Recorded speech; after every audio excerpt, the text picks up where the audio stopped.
Well, hello there. It is good to see you again, and welcome back to the latest installment of Path to Abundant Living. I'm your host and moderator, Ryan Ruff. It's good to be back with you guys today on the show. And as always, we have our stars in Mr. Scott Morrison and Matt Nordman of Morrison, Nordman and Associates. They're jumping aboard, and we're going to be tackling another wealth management discussion on the show. That's what we do here. But today, we're going to be taking a unique angle towards wealth management as a whole. Particularly, we're going to be talking about goal setting. So to frame things up for you, there's no shortage of goals really that we have out there that we want to achieve for ourselves, for our families, our communities, maybe even our financial portfolios as a whole. But defining these meaningful goals and then really pursuing them intelligently tends to be a big challenge for so many of us out there. And today, Scott, Matt, and myself are going to be looking at different ways that we can not only develop that clear vision, but then translate that vision into actionable objectives so that you can go out there and pursue those goals with maybe a little gusto or some pep in your step. So that being said, let's go ahead and bring Matt and Scott on. Matt, Scott, it's good to see you guys this morning. How are you doing? Morning, Ryan. Doing well, Ryan. Great to see you. Scott, good to see you as well. Awesome. Yeah, good to be with you guys. Hey, we're talking about goal setting today. Scott, I'll throw this over to you, just so you can kind of set the scene, if you will, for our audience. Why is it that you guys felt it was important to jump into this idea of goal setting in today's episode?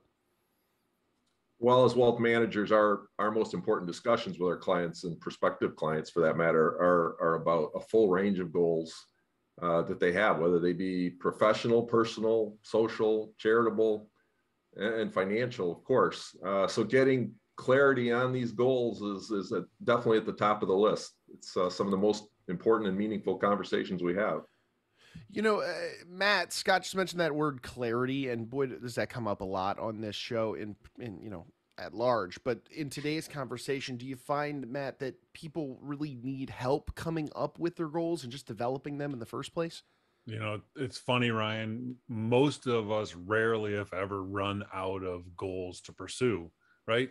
There's so much that we all want to accomplish, be personal or professional, and most likely it's both. Often though, we don't consider two very important questions that we need to ask ourselves. And so we would say, ask yourself first, how good are you honestly, be honest with yourself at consistently achieving truly meaningful goals that you have set out for yourself? And then two, how often do the goals that you deem to be important, they get sidelined, pushed off, or eliminated entirely from your list? Even if you pursue your goals like crazy, you are all in 100%. We bet that, your efforts at reaching your objectives could use at least a little bit of work. And, that's the case that we have seen with most people. So in terms of beginning, it really sounds like it's starting with the true setting of the goal. Scott, am I correct in saying that? Absolutely. You want to be extremely clear on what you actually want to do, right?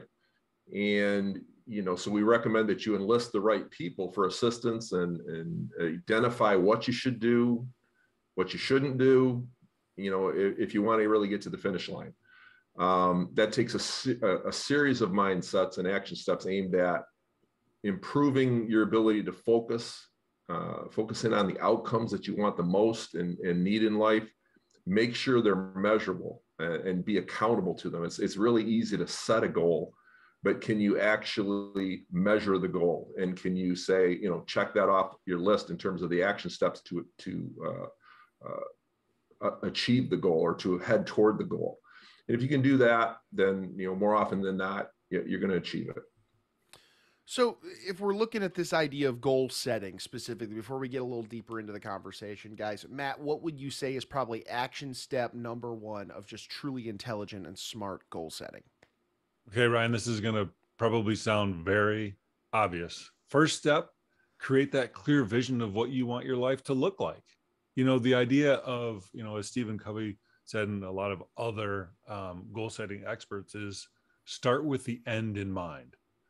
This has been long emphasized. And so we have seen so many people, though, who skip this step and they don't really go deep and generate that clear, compelling vision that feels real and meaningful. And so as a result, they end up implementing strategies without that strong enough vision to support them. And that, of course, leads to a lot of drifting and wasted time. The key is to create that robust vision in your mind.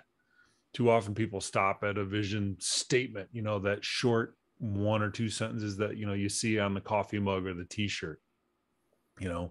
What you want is something that's strong enough to actually act as that filter for all your daily decisions. So think of a vision script, if you will. It might be 3 to 5 pages that creates that crystal clear picture of where you want to be, approximately 3 years from today. So, I mean, I love the idea of getting really granular in terms of what that big picture looks like for yourselves. But Scott, take us a step further. What would you say is probably that next step in terms of this idea of really thoughtful goal setting? Well, if that big vision is going to be, clear, and you're going to distill it down into actual actionable steps, then you're going to have to go through the process of identifying your strengths, your weaknesses, your opportunities, and your threats. Now, for a lot of people, they've kind of put that list on their page and said, well, what are my strengths and weaknesses? But oftentimes they're not really dealing with the things that are that one overarching problem that always gets in the way. It might be something personal. It might be a phobia or a fear or just an inhibition. But if it's not resolved, you're going to have a very difficult time realizing your vision. So in other words, nothing else matters until that issue is addressed successfully.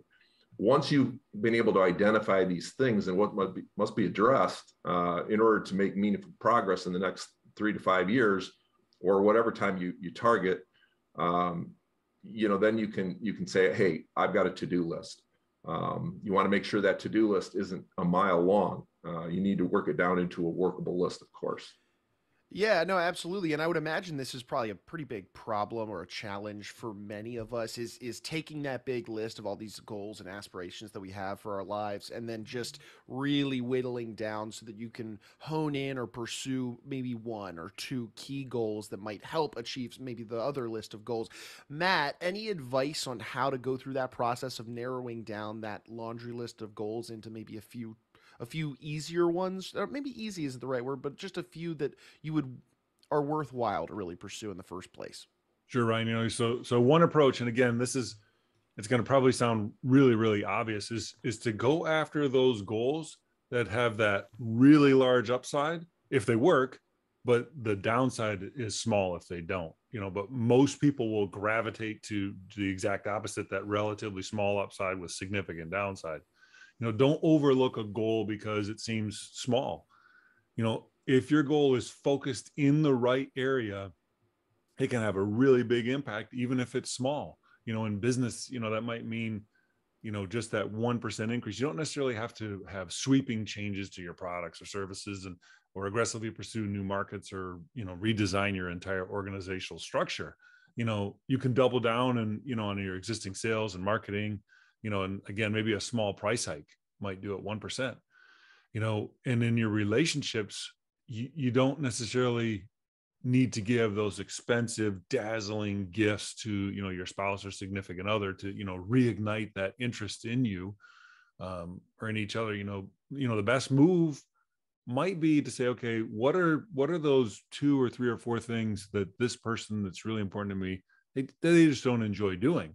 And so what if you did those for them, pick 1 each week and do them for the next 3 months? That can have while it might seem small, could have a significant impact. And guys, in terms of the amount of goals, would you say, is there like a magic number that people should be seeking to pursue in, let's say, 6 or 12 months in that time frame? Is there a magic number here?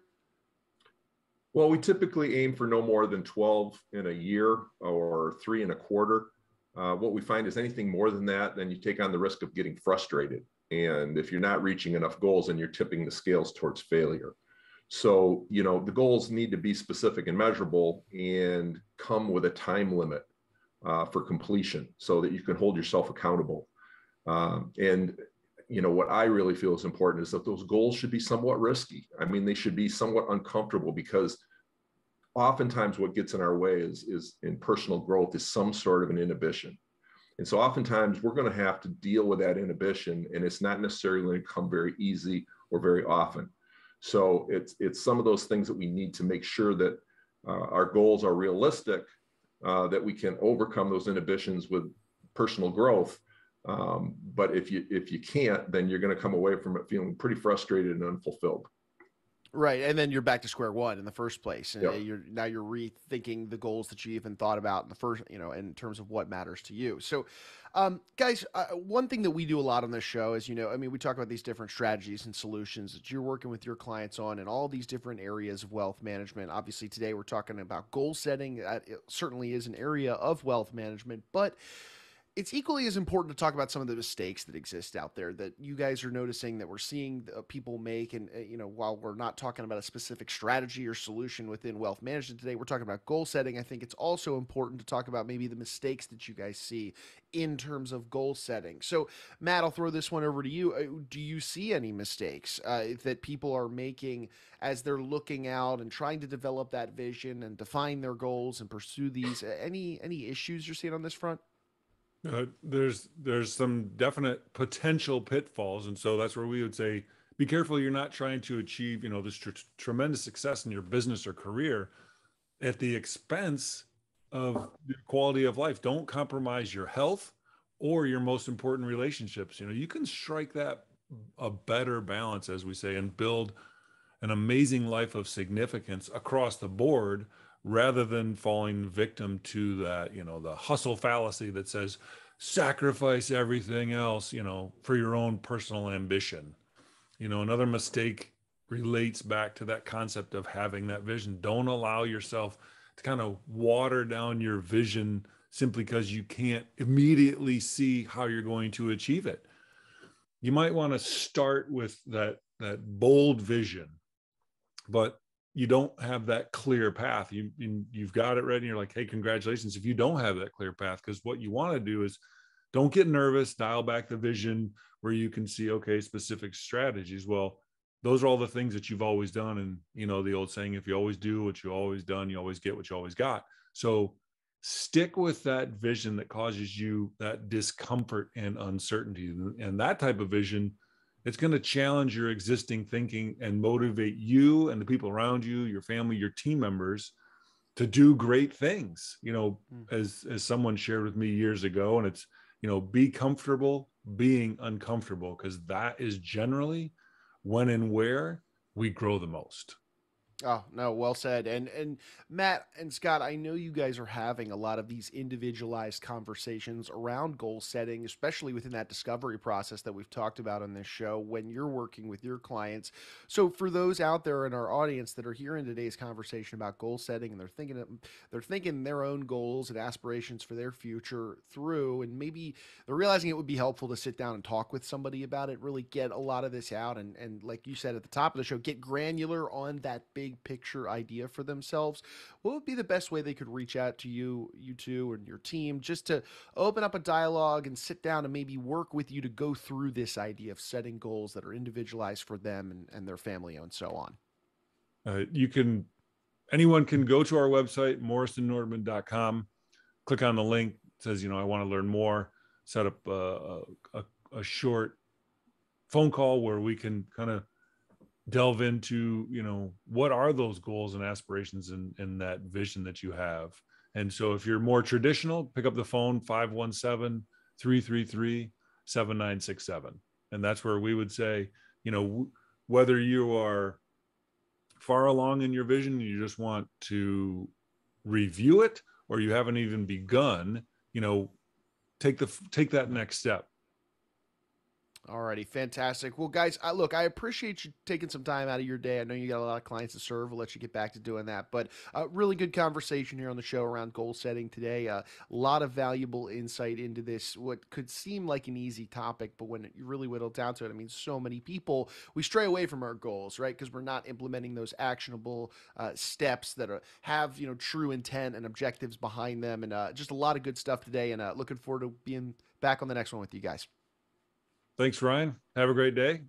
Thanks, Ryan.